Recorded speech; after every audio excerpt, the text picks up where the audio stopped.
Great. Thank you so much, Jacob. I appreciate the introduction, and I'm very grateful to meet you and your wife there. And I'm super thrilled to be with the brothers and sisters in the Middle East. I'm very excited. I've never had the pleasure to visit, but I hope someday to meet each and every one of you in person. And I'm so grateful for the faith that you demonstrate as you live out your Christian lives there in the Middle East. So thank you for spending time with me tonight. I'm excited to be doing a lesson tonight on grief, and I'm going to jump right into it here in just a moment with a PowerPoint. I do want you to know in a minute I'm going to give you an opportunity to get the notes to this course for free, and so just hold on. If you have a pencil or pen, get ready to write down a website. But yeah, tonight what we're going to do is we're going to jump into talking about the grief journey. And there's my PowerPoint slide. Jacob, can you guys see that okay? Is it good? Okay, good, good. So, we're going to talk about grief, especially when we lose a loved one, but this also applies to all sorts of kinds of grief. And we're going to spend about 20 minutes or so talking about a few features of grief, some of the different things we can expect when we go through grieving. But then I'm going to spend about 20 minutes on how can we help each other in grief. And that's very important that as a church, that we get to help each other. The church, I believe, is the very best place to do grief. I believe that with all my heart. I've been a Christian almost 40 years now, and there's just no place on the earth like the church to help each other. There's no institution that I know of that has the kinds of relationships and a place where we can all stand at the foot of the cross in order to help each other. And so I honor the church. I love the church. I know that we have a lot of warts and such in the church. We have things that we have to work on and things that we're not very good at, but I still believe it's the very best place to do our grief. So if you have a pencil or pen, write down this website. It's inmotioncounseling.org. That's my website. I'll just let you know a little bit about myself. Like I said, I've been a disciple almost 40 years, been married for 35 of those years to my wife, Jackie. We now live in Denver, Colorado, and we've been here about 17 years. We were in the ministry off and on for a while, but then we got out of that, and I've been a counselor now for about 30 years. And I work in a school setting here in Denver. I also get to teach at a university called the University of Denver. But my real passion in life is called In Motion. And I get to travel around the world and teach churches how to start counseling ministries. And so what I've done, I've got a website called inmotioncounseling.org. And if you go there, there will be a little button at the top that says Grief Journey. And if you hit that button on Grief Journey, you'll get the notes. You can download the notes to the class today. And that way you don't have to be writing everything, just listen. And then also, if you'd like, you can sign up for weekly mental health materials that I send out. I send out a weekly blog on mental health in the church setting. And of course, all this is free, but it's a blog on how to do counseling in the church setting. So again, inmotioncounseling.org is the website. So let's go ahead. And before we get started, I just want to reiterate how grateful I am that you're here today. Some of the things I share today might trigger you a bit. Some of us have been through some pretty challenging grief. And so it's okay if you have to get up and leave for a bit. If you do have questions, go ahead and send them into the chat room there. We'll answer those afterwards. But let's jump in. The reason I wrote this book called The Grief Journey is I lost both my mom and dad several years ago. I lost my mom 13 years ago, and then my dad died about 4 years after that. And while we did not have a perfect relationship, they were, as you can imagine, you have loving parents who mean a lot to you. And my parents meant a lot to me. Even as I look at these pictures here, it brings sadness to my heart to see them no longer with us. But I wrote this book to honor them. But more than that, I wrote it to honor relationships. And I believe that God created us in relationship with one another as a primary way we live our life.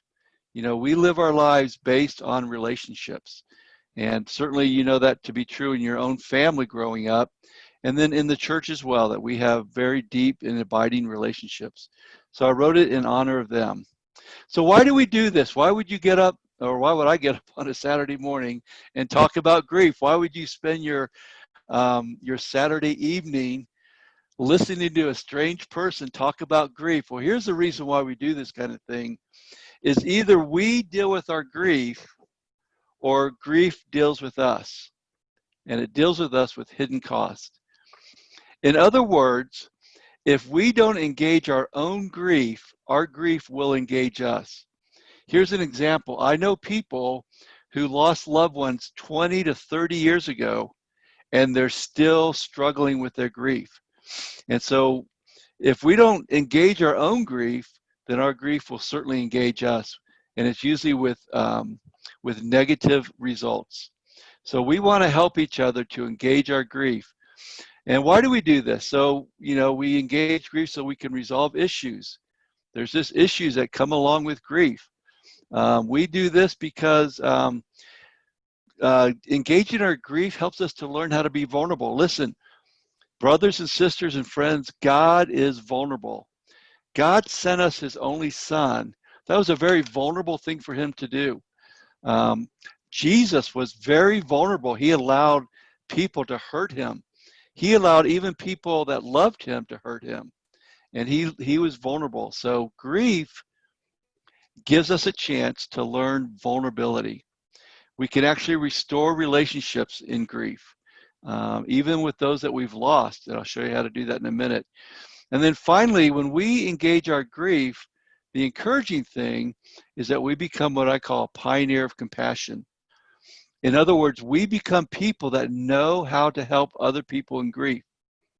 I don't know about you, but I spent many years of my life not knowing how to help another human being as they went through grief. I didn't know what to say. I certainly didn't know what to do. And much of the time I spent, I was hurting that person instead of helping them. So one of the things we do in grief is we learn how to become pioneers of compassion. So let's jump right into it. The first part of my lesson today is on the book that I wrote, and I'm just going to quickly review my book. And I'll show you later on how you can buy the book if you want, but I'm going to quickly review it, and then we'll spend the rest of our time talking about how to help one another. But here's the cool thing. Jesus embraced grief. You know, Jesus in John chapter 11, he embraced his own grief. You remember the story with him and his best friend Lazarus, and he died, right? And Jesus waited a couple days before he went to visit Lazarus. And when he got there, he walked right in to a grief drama. He didn't stand on the sidelines, watch. He walked right into the middle of it, and he engaged his loss. Now, let me tell you something here. Some people say, well, that was easy for Jesus because he knew he was going to raise him from the dead. But you know, that's not true. That would mean that Jesus was not being genuine as he engaged this grief. Jesus engaged his loss. He felt the loss very deeply. And the Bible says that Jesus wept in front of people. Now, Jesus did not cry in front of these people. There's a difference between crying and weeping. When you cry, you can control it and eventually kind of stop if you want. That's not the same as weeping. Weeping is uncontrolled crying. In other words, weeping is when you let yourself go. Jesus, in front of people, let himself go. He allowed himself to fully feel his grief, and he cried and wept in front of other people. You know, sometimes you hear people say, well, I'm not going to cry because I have to be the strong one here. But that was not what Jesus did. Jesus fully immersed himself in his loss. He understood that he had lost a very good friend. Jesus understood bargaining. He knew that Martha, when she came up to him, she said, "Hey, Jesus, if you'd been here, he may not have died." He understood the need to bargain, the need to try to figure out why somebody died. Jesus knew that he lived in a fallen world. He leaned into his pain. And then finally, Jesus served in his grief. It's really cool that Jesus spent time giving himself away to other people. I always tell people this: if you don't know what to do when you're in a social situation in grief, if you don't know what to do, just serve. Find something to do and serve the people that are struggling there. So that's what Jesus did in his grief. Well, what's God doing in our grief? You know, God is a loving and compassionate God, and he has a heart for the griever. In our grief groups, we spend time in Psalm chapter 31 talking about how God has a heart of compassion for those that are in grief. God is not impatient with us. God is not put out by us when we grieve. He has a compassionate and engaging heart for the griever. He shows himself to us. I remember when my mom was diagnosed with terminal lung cancer, and it was really difficult because she had never smoked a day in her life. She was not a smoker, but she contracted lung cancer. And I remember the day they called me. I think my little brother called me, and he said, he said, "Tim, her cancer is terminal. She's not going to live through this." And I remember that night, I stayed home by myself. I didn't want to be with anybody except for God. And I remember sometime during that night, I was walking upstairs in my home, and I collapsed on the stairway in grief. And I remember crying out to God, "God, please do something about this.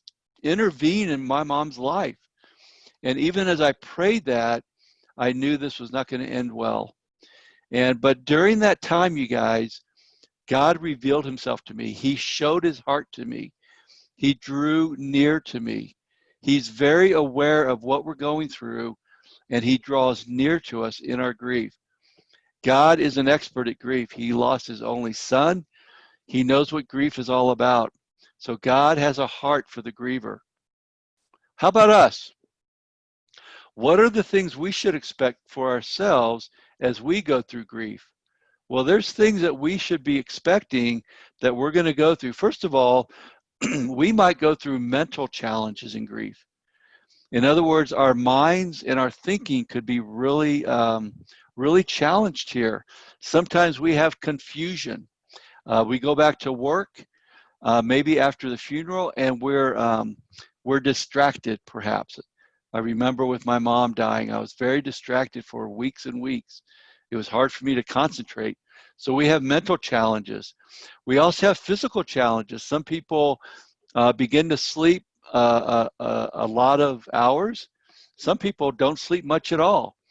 Some people put on a lot of weight. Other people go and work out at the gym excessively. Sometimes we even get ill or sick physically because of our grief. So we could expect physical challenges. Emotional challenges, as we all know, they come. Um, and we understand that people in grief are going to go through emotional issues. I remember sometimes, sometimes you can expect the emotions, but other times those emotions just come in like a wave. I remember about a month after my mom died, I was at the recreational center in my town, my hometown, and I had not really thought about her much that day. And I remember I bent over to tie my tennis shoe up, and I just started weeping. I just started crying right there in the middle of the locker room. And so emotions can come in at times we least expect them to. And they're much like a big crashing wave in our lives. You know, we can have spiritual challenges at times. Um, some people, when they lose a loved one or they've gone through a great loss in their life, they might become very unspiritual in some ways. They might quit coming to church, or maybe come very not as often. They may have a real problem with God. I'll be honest with you guys. I had a problem with God for a while with my mom. I really struggled with the way she was dying, and I struggled with God and why He allowed this to happen. And I certainly had questions for God. I had questions about His goodness, and God and I had to have some very straightforward talks. And once again, as always, He presented Himself as a very loving, patient, and compassionate God to me. But we may go through spiritual issues. Don't be surprised by that. Finally, we might go through social issues. You know, we might become isolated, and we might become people that just don't want to be around other people. Or on the other hand, I know some people that become very clingy, and they want to be around people all the time and kind of be the center of attention. So these are all normal expectations for those that go through grief. But as we have normal expectations for the griever, I also want to remind you that everybody does grief as a unique individual. In other words, while there are things that are commonalities, like I just mentioned, there are also, grief is also a very unique journey for each person. In other words, each person is going to grieve as a unique individual. And this is dependent upon the relationship that you have with the one that you lost. So we all grieve differently because we all have different relationships with those that we lose. Let me give you an example again. When I was a little boy, my grandfather died, and I had never met this man. It was my mom's dad, and they lived pretty far away, and I'd never met him that I remember, and I didn't know anything about him really. My mom didn't talk about him very much.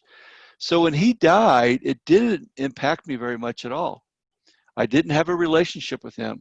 So his death was just, it didn't mean much to me. I mean, it was hard to see my mom grieve, but for me, it didn't mean much. But then on the other hand, when my mother died, who I'd been with for over 50 years of my life, when she died, it was a big deal, right? Because I had a very complex, a very involved and intimate relationship with her. She was my mom, and she'd raised me, and we had done so many things together, and she meant so much to me that I grieved her loss differently. Why did I grieve differently? Because I had a different relationship with each of those two individuals. So when you approach other people, remember that everybody grieves independently and different. You know, oftentimes we grieve differently because of the circumstances that surround a loss. It's one thing to lose somebody when you know it's coming, like I did with my mom, but it's another thing when there's a sudden loss, a suicide, or an accident. So those can determine how we grieve. And then finally, I want to remind everybody in the audience today that no matter what kind of grief you go through, you always can take control of your own heart. In other words, grief does not have to own us. We can always control the way we do our grief. So let me move on now. What we do in the book is we ask people to honor a relationship that they lost. So what we do in our book, and we have journaling in the book, we ask people to examine the most difficult relationship that you've lost. So we ask people to honor that relationship by journaling the relationship. We ask them to journal the most important events in your relationship. So again, with my mom, you know, there were some very important events in our lives. She came to my wedding, right? She paid for part of my wedding. She paid for part of my education. She was a great influence on me. We looked at all the important events in our lives, the time she spent with my children. We look at the difficult areas of our life. You know, not everything was great in our life. We had our disagreements. She did not like much about my relationship with God. She didn't think my Christianity was appropriate, and we had disagreements over that. So we look at everything in our lives together, and we examine those parts of our relationship. We want to know what we're losing. We want to know that we're grieving a relationship loss. I examined, how did my mom love me? I wanted to look at the different areas of my life and examine how she loved me. And finally, I wanted to think about, what's my greatest loss with my mom? What was the hardest part of her leaving me? And so this was really difficult. This is a hard thing to do, is to go back and visit a relationship that you've lost. And then what we do at the end of our book, we have a very important chapter. It's called the grief narrative. And we ask people to say goodbye to the hurts in their relationship. Now, we don't say goodbye to the relationship at all. That's not what we do. We're saying goodbye to the hurts in the relationship. And we ask everybody to write a letter to their loved one that they've lost. And they have a couple of paragraphs in this letter, and then they read the letter out loud in the group. So in the letter, people write, how did your loved one make you laugh and love? We ask people to write an apology to their loved one for areas that they did not, that maybe they sinned against their loved one in. So in my letter to my mom, I had to write about some of the things I did wrong to her that I never resolved. You know, thankfully, we were able to resolve some of our problems together when I became a Christian, but not every one. There are things that, for different reasons, we just don't get to resolve things. And so in my letter to my mom, I wrote an apology to her. And I remember writing about some things that were very difficult to write about, that I'd sinned against her in, that I'd never resolved with her. So I wrote an apology. But then I also wrote a paragraph on forgiveness, because there were areas with my mom that she had sinned against me that we had never resolved. In other words, there were hurts that she had put into my life, because she's a human like everybody else. She had hurt me in some ways that I needed to forgive her for.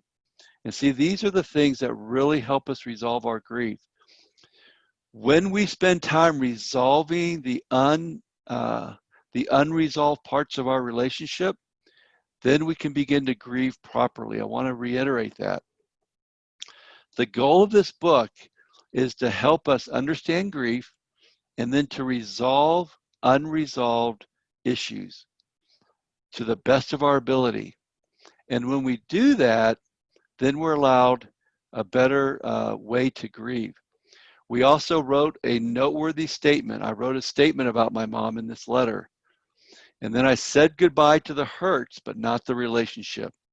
So when I get done with this letter and I read it in the group, I was able to say goodbye to all the hurts in our relationship, but not the relationship. And the final part of my book, and then we're going to jump into some social grief. The final part of my book is called Enduring Relationships. In other words, we have an opportunity, because God says so, to have an ongoing relationship with our loved ones that we've lost. And I really believe this. This is very, it's kind of a groundbreaking theory that I've developed, is that we actually have an ongoing relationship with our loved one.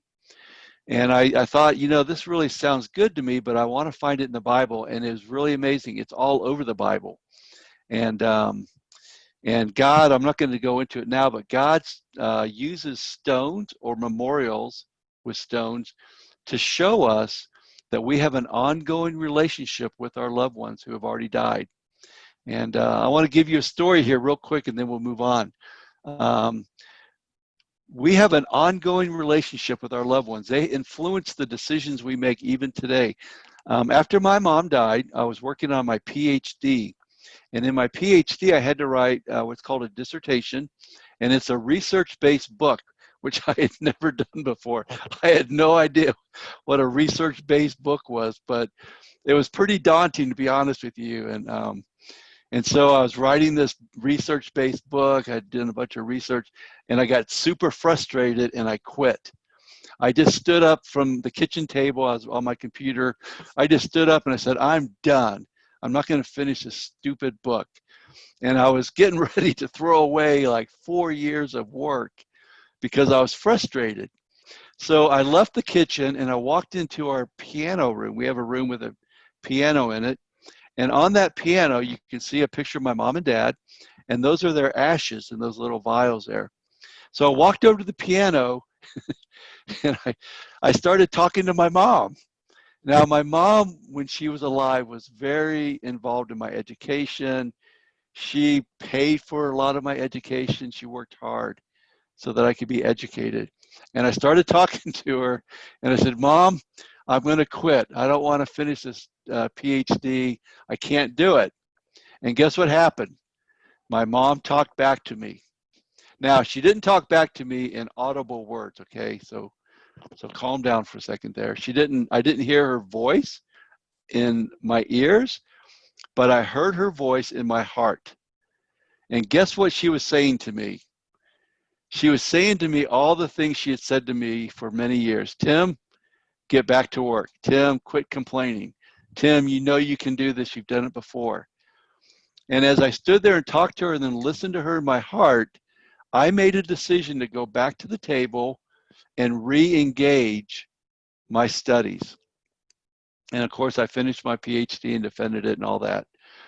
You see, that's an example of an ongoing relationship. In other words, because of my relationship with my mom, even though she had been gone for a couple of years, she was able to impact me so that I could make a different decision in my life. Had it not been for my mom's voice, I would have made a bad decision.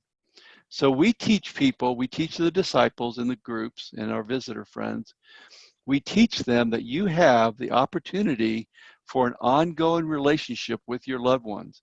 And we also do that through memorials and ritual. So there's things I do every year that memorialize my mom and dad.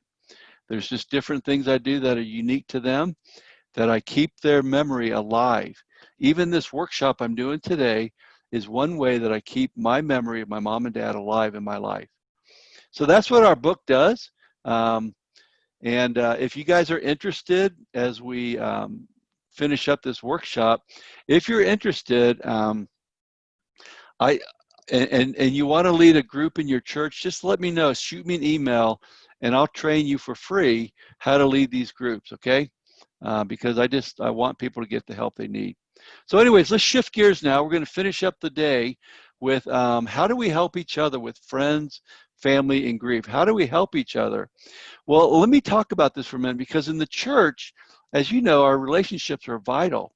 So there's things that we can do that really help each other. Let me tell you, first of all, what not to do, okay? These are things not to do. These are things not to say. Don't say nothing, or don't say things that are just things for saying things. Sometimes we talk just to talk. We say something just because we want to say something, or we say nothing. That's not good. Don't ignore people's grief. You can always say, I'm just so sorry for your loss. You can always say that, but don't say nothing. Here's another one. We'll say something like, you were lucky to have your mom all those years. Somebody once told me that. And I guess factually that's true, that I was lucky to have my mom for 50 years of my life. But that doesn't help me any. Matter of fact, it makes me feel guilty for feeling my grief.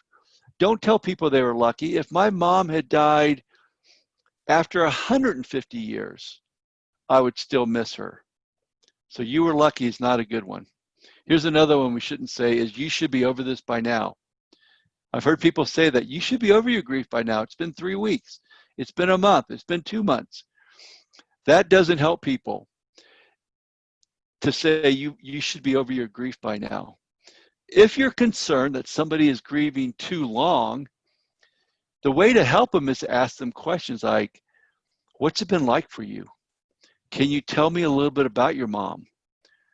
Asking them questions to get them talking, that will help them. But don't just guilt them into saying, you should be over this by now. Here's another one. Please don't feel bad.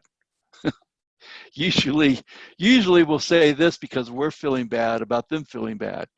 So when you say, please don't feel bad, your mom wouldn't want you to feel bad. That's just not good. We're supposed to feel bad. Somebody once said, with great love comes great loss, or great pain, I'm sorry. They said, with great love comes great pain. In other words, your pain indicates the love you had for that person. So if I'm not feeling bad about a loss, then maybe there wasn't much love there. In other words, when we love people deeply, we're supposed to feel bad. Here's some more. People say, I know how you feel. That's not good. That's kind of an attempt to relate to people. And maybe in some ways you do know how they feel. But what that does, it takes away the attention on the griever and it puts the attention on you and your feelings. So try not to do that. Try to be more about um, connecting and asking questions about people's grief. Like, what's it been like for you? Tell me about your grief. Um, the Bible says this in Proverbs chapter 25. This is a really good verse. Proverbs 25, verse 20. The Bible says, like one who takes away a garment on a cold day, or like vinegar poured on a wound, is one who sings songs to a happy heart or to a heavy heart. Think about that. The proverb says it's like taking, it says if you're trying to sing happy songs to a heavy heart, if you're trying to fix somebody's grief, it's like taking their coat away on a cold day. I don't think you guys have cold days out there in the U.A.E. probably. But in Denver, sometimes in the wintertime, it gets down to like 0 degrees or even below 0. And you got to have your coat on. The Bible says when you try to fix somebody else's grief, when you sing songs to a happy heart or to a heavy heart, it's like taking their coat away from them. Or it's like pouring vinegar on a wound. In other words, guys, we don't want to try to fix people's grief. We don't want to fix their grief. Sometimes we try to fix their grief, and that's not what the Bible says to do. The Bible says to mourn with those who mourn. That's really important, is that we take time to mourn with the mourner, not to fix the mourner, but to be sad with them. That's what helps people to work through their grief, is when we will go next to them and mourn with them instead of trying to fix them. So let's not try to fix each other. I'll give you another story real quick. My father-in-law, a few weeks ago, lost his wife. They had been married about 20 years, and his wife died. And when we went to the funeral, we went into the church building. He was standing up there at the casket by himself. And we were kind of standing around watching him. And somebody came up to me and they said, shouldn't we go stand next to him? And I said, no, let him be by himself, mourning his loss. Let's allow him to mourn. He needs time to feel the pain of his loss. And of course, later on we encouraged him and helped him. But for a while, people need time to simply feel their loss. Allow them that mourning time. Here's another one. We say, time heals all wounds. And that's a phrase that I hear a lot of. And actually, time does not heal wounds by itself. Time by itself will not heal wounds. I know people that have had grief for 20 and 30 years that are the same now as they were 20 and 30 years ago. They have the same pain and the same bitterness. Time by itself does not heal wounds. What does heal wounds is time combined with a grief process. So if you'll take time and add a grief process to it, then that can heal some wounds. But time all by itself doesn't heal wounds. Here's another one. People say, that reminds me of, somebody once said, when you're talking about your mom's death, it reminded me of the day my dog died. And I thought, really? You mean me talking about my mom dying reminds you of the day your dog died? Now, dogs are great and they're important and all that. I love dogs. But don't try to relate to people by saying that reminds me. And then finally, we'll say something like, we'll say some theological something or other. And the worst ones are we'll say something like, wow, what's it like to know that your loved one is in hell now? You know, we say things that are very insensitive because we want to play theologian. We don't want to play theologian. We want God to go ahead. God does. And God is the one who judges people. So we don't want to play theologian. Let's allow God to do the judging. Our goal in grief is simply to help the griever. We're there to love. with a compassionate heart for the griever.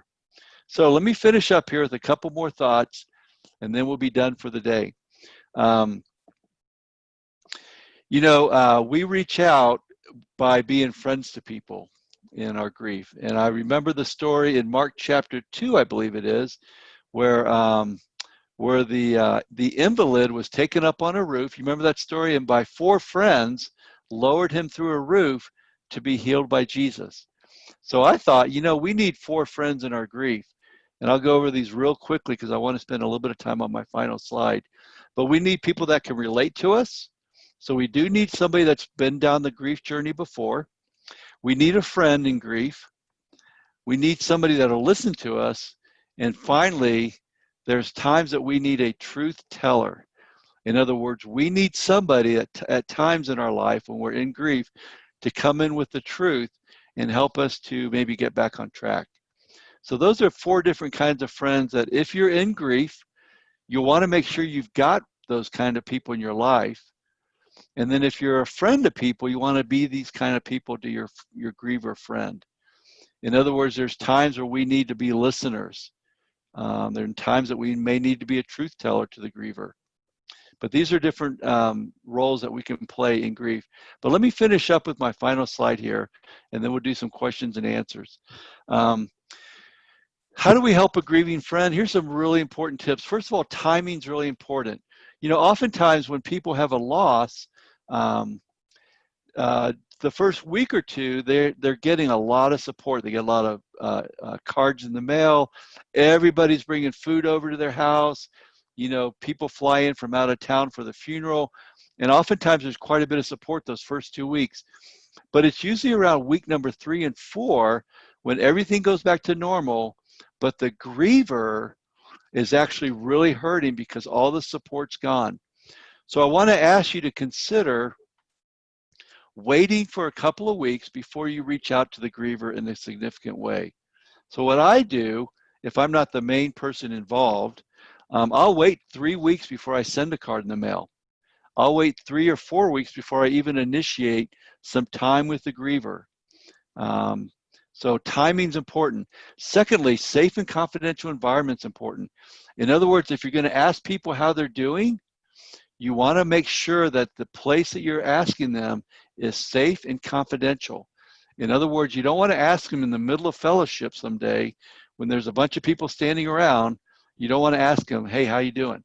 Because it's a very difficult place to be safe and confidential. You want to be in a place where they can really open up their heart to you and share their hearts. So maybe take them out for coffee somewhere or take them out to dinner. A good friend of mine lost his dad a few months ago. And again, I waited about 3 or 4 weeks and I said, hey, let's go get dinner. I'm going to buy you dinner. And I just want to listen to you. And I took him out. We bought dinner for him. And then I just listened for about 2 hours. I just asked him questions about his dad and his relationship. And we had a wonderful time together. But it was a safe and confidential place for him to talk. When we help the griever, listen and learn. In other words, we don't want to compare their grief to our grief. So we want to listen and learn what their grief is like. So I ask questions. Tell me about your dad. What was it?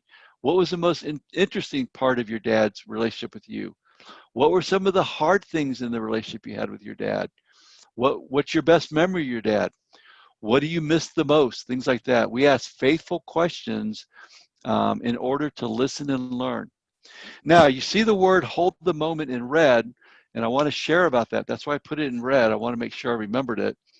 But one of the most important things that we can ever do for our friends in grief is to hold the moment. It's called holding the emotional moment. And let me explain to you what this means. I'm going to share 2 stories from my life, okay? You guys are going to learn a lot about me today. So after my mom died, I had a really difficult time holding the moment. In other words, when I felt really emotional, I would get up and leave. In particular, at our church in the U.S., we have Mother's Day, which is in May. And it's a day where you go to church and all the moms come. And they always sing this very emotional song about your mama. They call it the mama song. And then they have little kids pass out flowers to the moms. And so it's a very encouraging time. But when you've lost your mom, it can be really difficult. So what I would do is I'd go to church on Mother's Day, and then when they did all this stuff, I'd get up and leave, and I'd go stand out in the lobby for about 20 or 30 minutes because I was too emotional. I didn't want to sit in there, and I didn't want to hold on to my emotional moments. In other words, I was kind of walking away from them. Well, finally, about 2 years ago or so, 2 or 3 years ago, I decided that I was going to hold on to my emotional moments. And on Mother's Day, I was going to simply let my emotions be whatever they're going to be. So I went to church, and I sat with my best friend, Greg Jackson, my mentor, and I decided I'm going to stay in here no matter what happens. So, of course, they sang that Mama song that week, and I cried. And then when the little kids came by with all the flowers for the moms, I cried again. And I decided I'm just going to allow my emotions to be whatever they're going to be, and I'm not going to walk away from them. So I learned to hold onto my own emotional moment. Now, something happened about 5 months after that. We lost a young man in our congregation to suicide. He was a 19-year-old young man who had a mental health disease, and he had been a disciple, and his mental health disease won, and he killed himself. And he was the son of some very good friends of ours, people that have been Christians for about 40 years now. So one night I went to do a Bible talk on grief, and these people showed up. The mom and dad showed up to the Bible talk. I didn't know they were coming, but they showed up, and did the Bible talk on social grief, on how to help each other. And then after the Bible talk, this young man's mom came up to me, and she's given me permission to share the story. Her name's Rachel Thompson. She's in the book. And Rachel came up, and this had only been about a month or two after the funeral, and she came up and she was just crying.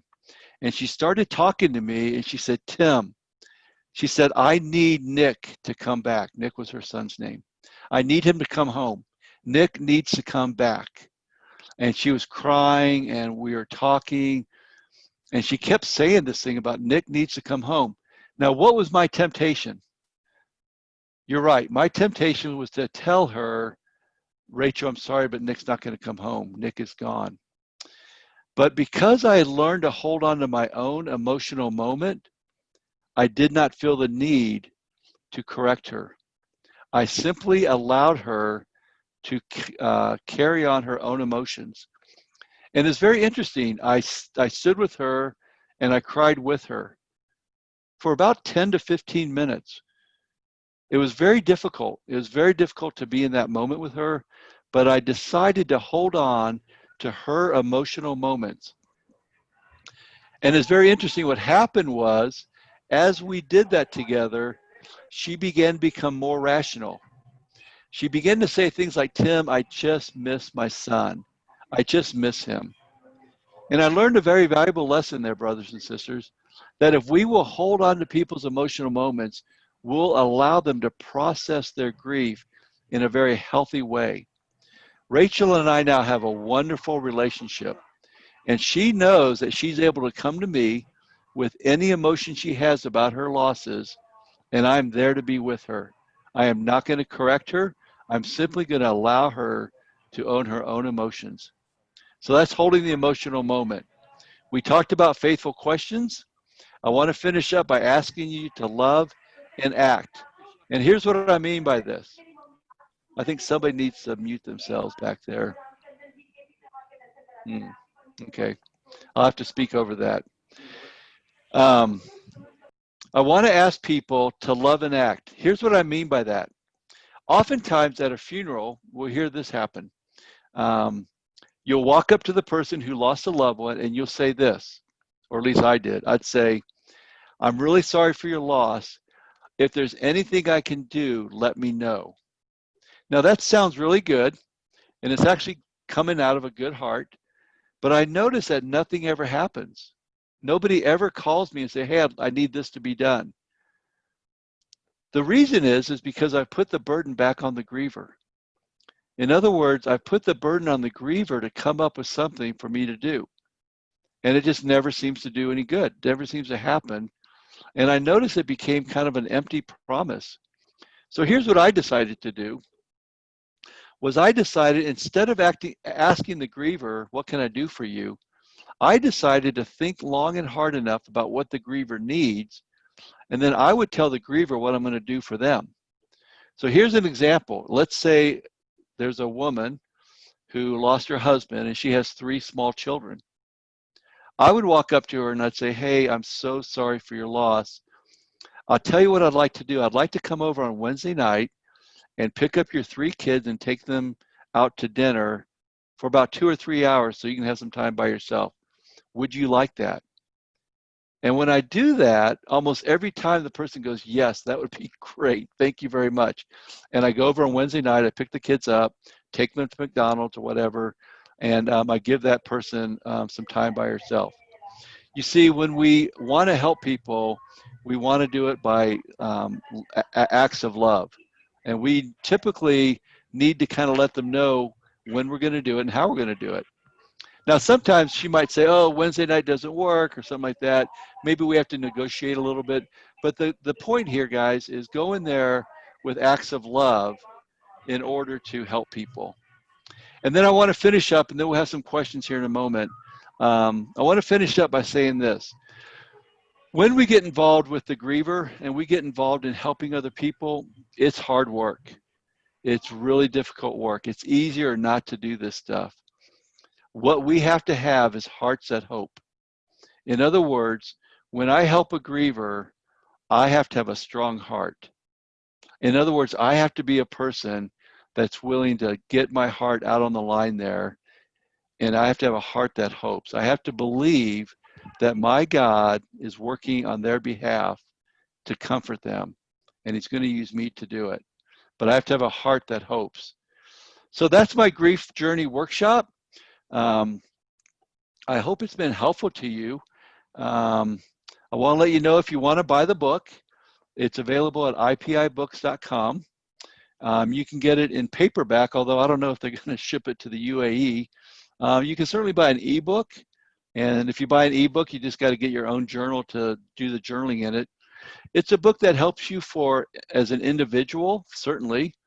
It could help you as an individual with another person to work on it together. And then, like I mentioned a few moments ago, if you want to have some training and lead a group in your church, please email me at timothysumerlin@gmail.com or go to my website, inmotioncounseling.org, and you can email me off the website.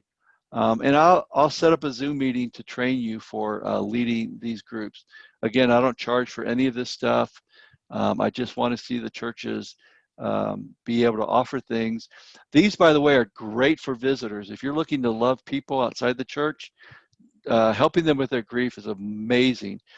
Our last grief group here in Denver that I was doing back in the spring before the pandemic hit, we had more visitors coming than we had Christians coming. And so it's a wonderful way to reach out to the hurting in your community. So again, it's ipibooks.com if you'd like to get a copy of it. So I'm going to go ahead and cut off the PowerPoint now and go to the chat room and see if there are questions that you might have for me. So thank you for listening. Thank you for being here. And if you do have a question, just shoot it into the chat room. Or Jacob, if you have something on your heart, let me know, and I'll be more than happy to answer it. Thank you so much, Timothy. Thank you. This is a lot of stuff actually, and it stokes a lot of things within when you go through something like this. I think if at all I have to ask a question personally, it would be about how do you deal with people who are in denial, who just put it away and think like it never happened. And I think there is a need to address that because a lot of us in the Asian and we don't like to cry, we don't like to show any emotions, and we tend to put up a brave front and just be in denial. Yeah. So, uh, yeah. Yeah. Great question, Jacob. And by the way, what's your wife's name? Abina, Bina Abina. Jacob. Yeah. Oh, it's good to meet you as well. I just wanted to know what your name was. Um, that's a really good question, Jacob. First of all, denial is normal. The morning I got a phone call from my dad that my mom had died, the first words out of my mouth were, "Are you sure?" Typically, we do. Denial is common. It's our body's way of reacting to a very difficult news. It's actually a protection mechanism that our body has to keep us safe. So some denial is very common and just we'd expect it. After a while, though, denial can become a very unhealthy feature. And if people are going through that, what I do, people have to grieve on their own timeline, of course. It is an individual choice. I think the best way to help those people is just to simply ask questions. Ask them questions about their loved one. So, I might just ask questions like, "How are you doing?" They might say, "Well, I'm doing okay. I'm fine. Let's move on." So what I do is I ask questions about the one that they lost. So I'll say, "Can you tell me a little bit about your mom? What was it like? What was it like growing up with your dad? What was he like?" And what I try to do is just get the person talking about their loss. What's been the hardest part of it for you? What's been the part that's most challenging? What helps you in the morning? Sometimes I ask my students at school, what got you out of bed this morning in your grief? Like, why'd you come to school? And I'm looking for clues in their lives, things that I can kind of help them with.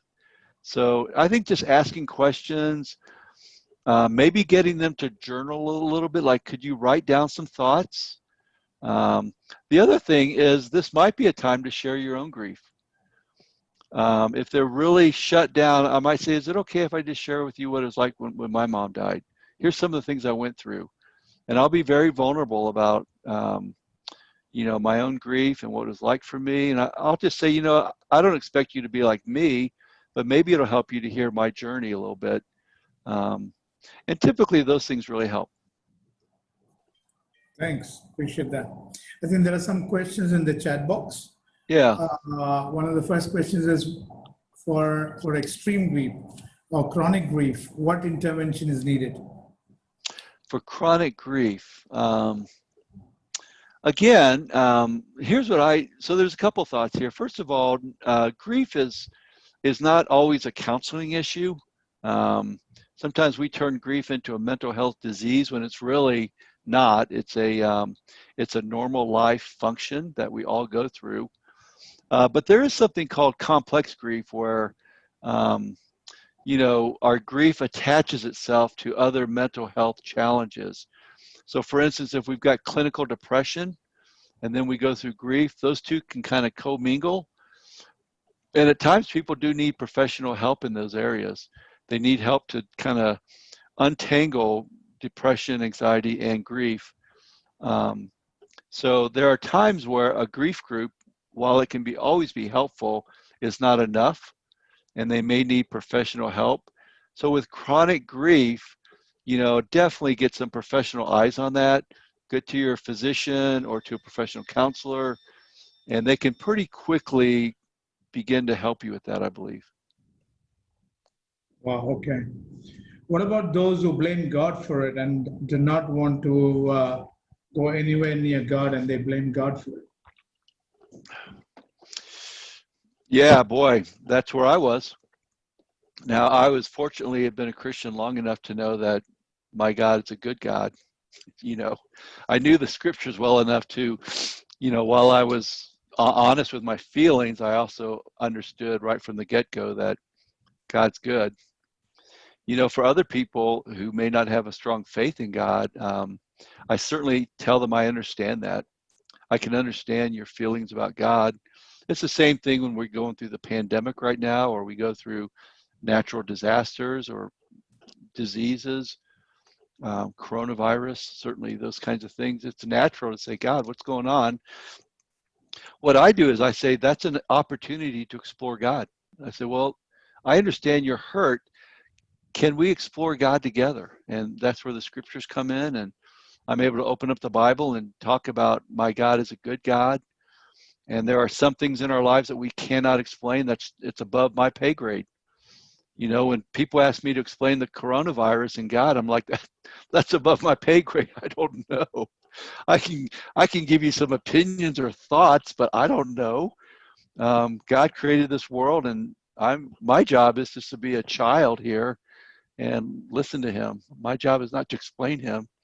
So you know, when my children were little, they never asked me who's going to pay the mortgage, Dad. They never asked me who's going to buy groceries this week. When they were little, they just accepted that I was in charge and I would take care of it.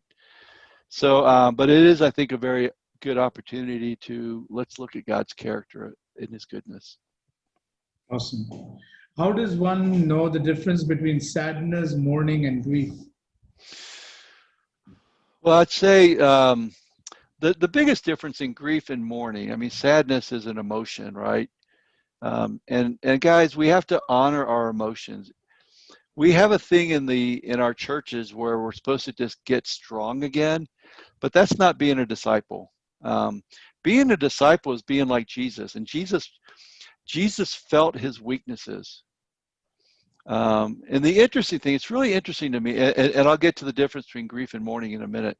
It's very interesting to me. The Apostle Paul, when he went into Corinth, in the book of 1st and 2nd Corinthians, he said 12 times that I am weak. In other words, Paul led the church through his weaknesses. He was very open about how weak he was. We're not like that in our churches. We're a lot more like, just be strong, get strong, be strong guy. Um, we're not, we're afraid to be weak. And yet Paul led through his weakness. He stood up in front of the church once and he said, I'm so weak right now, I'm trembling with fear in front of you. Right? How would you like it if today my introductory statement was, I'm trembling with fear in front of you guys? That's the way Paul did. Now, then I asked the question, well, where did Paul learn that? He learned it from Jesus himself. He said in 2 Corinthians 13, verse 4, he said, indeed, Jesus was crucified in weakness. Jesus himself was very weak. Now, the difference is Paul was weak because he was weak. Jesus, on the other hand, made a decision to be weak. He brought weakness on himself. Jesus was not inherently weak, but he decided to be weak. One time Jesus said, when I am lifted up, I will draw all men to myself. What Jesus was saying was, in the weakest moment of my life on the cross, that's when everybody's going to want to be with me. You see, weakness attracts other people. So that's my little thing about sadness. Just that was a little freebie there. The difference between grief and mourning is grief is an internal thing that we do. It's how I process my losses internally for me. Mourning is what I do amongst the social environment of myself. So mourning is what we do at church. It's what we do with our friends at work. It's what we do within our family. Grief, on the other hand, is what I do inside my own soul and heart. Awesome. Amen. I think the next question is, how can we help a mom who wanted to visit her son in the month of November 2019, but suddenly he got very sick and died in the month of July 2020? The mom could not visit when he was sick, but attended the funeral. She is today feeling very guilty about the whole thing, and how can she overcome? Yeah. I'm so sorry to hear that. And if she's on this call right now, please know that my heart goes out to you. To lose your son like that and to not be able to be there when you really wanted to be there is so difficult. I'm so sorry. It breaks my heart to even hear that. You know, sometimes when people die, we will kind of bargain, kind of like Martha did when, Lazarus died. Martha said, Jesus, if you had been here, he might not have died. In other words, after a death, sometimes we go backwards and we can feel really guilty about things we weren't able to do. What I try to get people to do is I acknowledge that hurt, but then I say that no matter how your son died or no matter what happened around it, your grief is the loss of a relationship, and that's what we want to focus on. So whether or not she was able to be there or not, her job now is to grieve the loss of that relationship. the loss of her son. It's not to figure out all the ins and outs of how it happened. It's the fact that he's now gone. And that's what she has to focus on. And of course, that's a very gentle conversation, but it doesn't help her to beat herself up.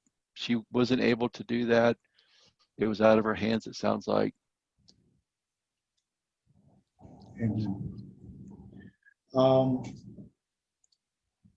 think the next question is, we normally say people have gone to heaven, but the Bible says we are asleep when we die, and the dead will be raised to life. So I think the question is what? There are two deaths. I don't understand that, but that's the gist of the question. You can ask Douglas Jacoby that one. Yeah, I don't know. There are things about death that I still don't understand right now, and maybe I need to study more about that. My emphasis is on helping the living, and I want to help the living to properly grieve these kinds of things.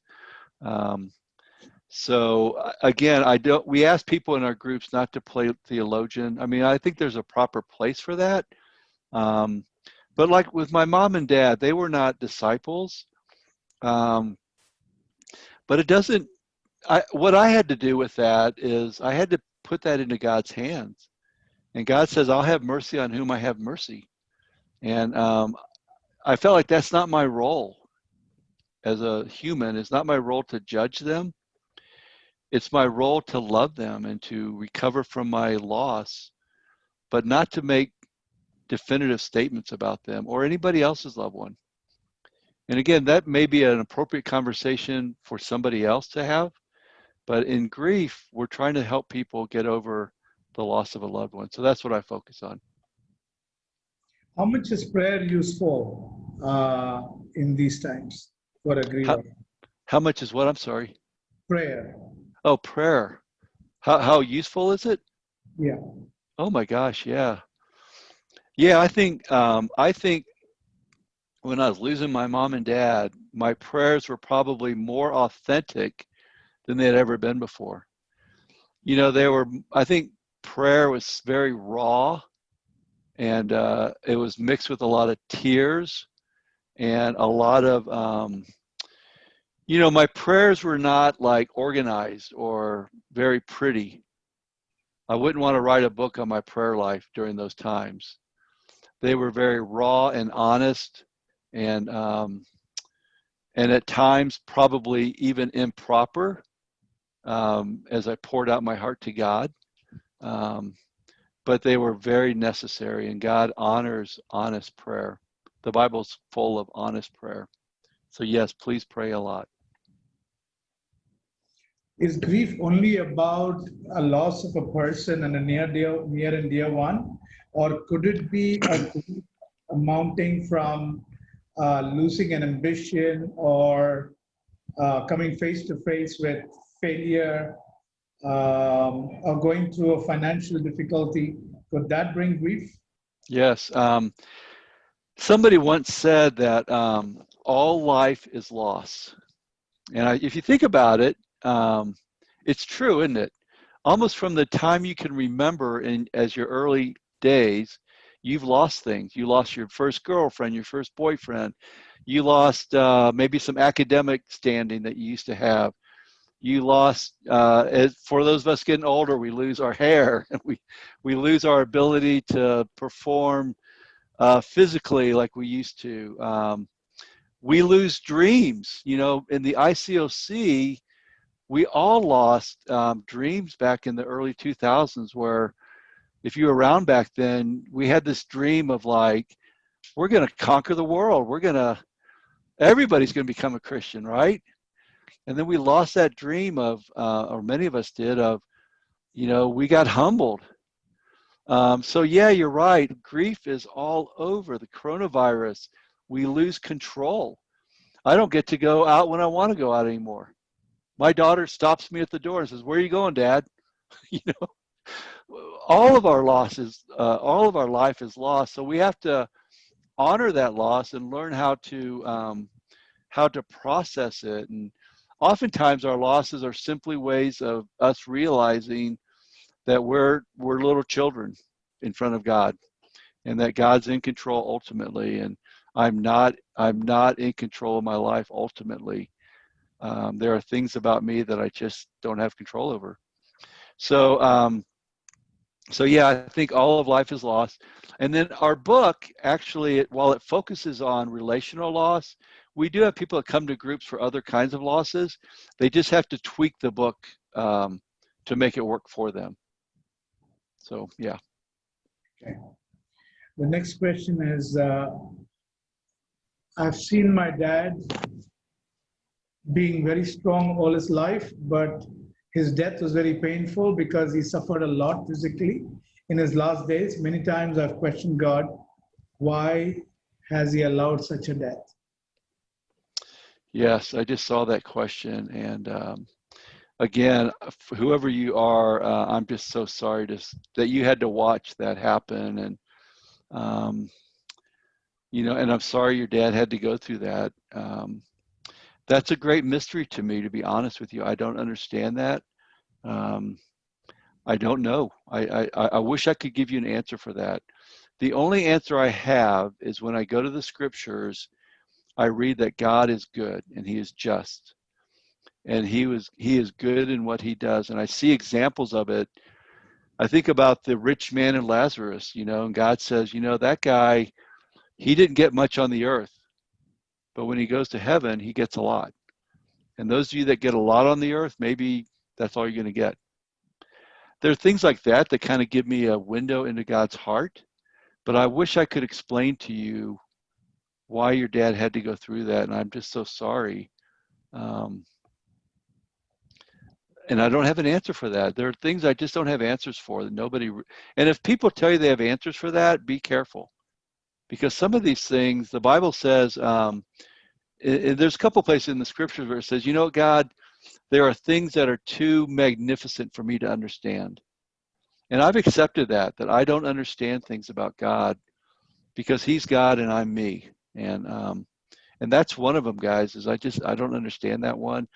I do know what the need is. The need is for comfort and compassion during that time. So instead of trying to explain God, I pour my energies into how can I comfort you and help you and walk with you during this time. Amen. The next question, and I'm very hurt by some group of people who sent emails highlighting some of the things that went wrong in the church that we lead. I'm struggling to forgive, and I'm very bitter. I want to overcome this grief and to be healthy Christian. Can you help me heal? I would like to be trained as well to help others in our church. Yes, and this is Jacob, right? Yeah, Jacob. And you're certainly, please email me, get on my website and shoot me an email, and maybe I can help you personally with some things. But, you know, I understand what you're talking about. I think I'm getting at that. A lot of us have been through some really difficult times over the last 40 years in our churches. And I just have to believe, all churches go through this. It's not unique to our church. All churches in the world go through these kinds of issues. And the reason we do, because we're all human. And so things are going to hurt church is very messy, by the way. I've noticed that. Church is a messy place to live life. But it's the only place that I know that we can live a messy life and actually forgive and move on. It's like a marriage, isn't it? I mean, my wife and I, when we got married, we thought, oh, we're good to go, man. It's gonna be great. And then we started arguing. We started disagreeing with each other, and it started getting messy. And I've sinned against her before, and she's certainly sinned against me. And it gets real messy at times, but we're not going away from each other. We're not. And what I believe, guys, is this messiness that we have is what is attractive to other people. When people walk into church and they feel something, they feel like there's something different about these people. I'll tell you what's different about us. It's not that we're all Mr. and Mrs. Awesome people. That's not what's different. We're the same as our neighbors in many ways. What's different about us is we get messy with one another and then we're okay with each other, right?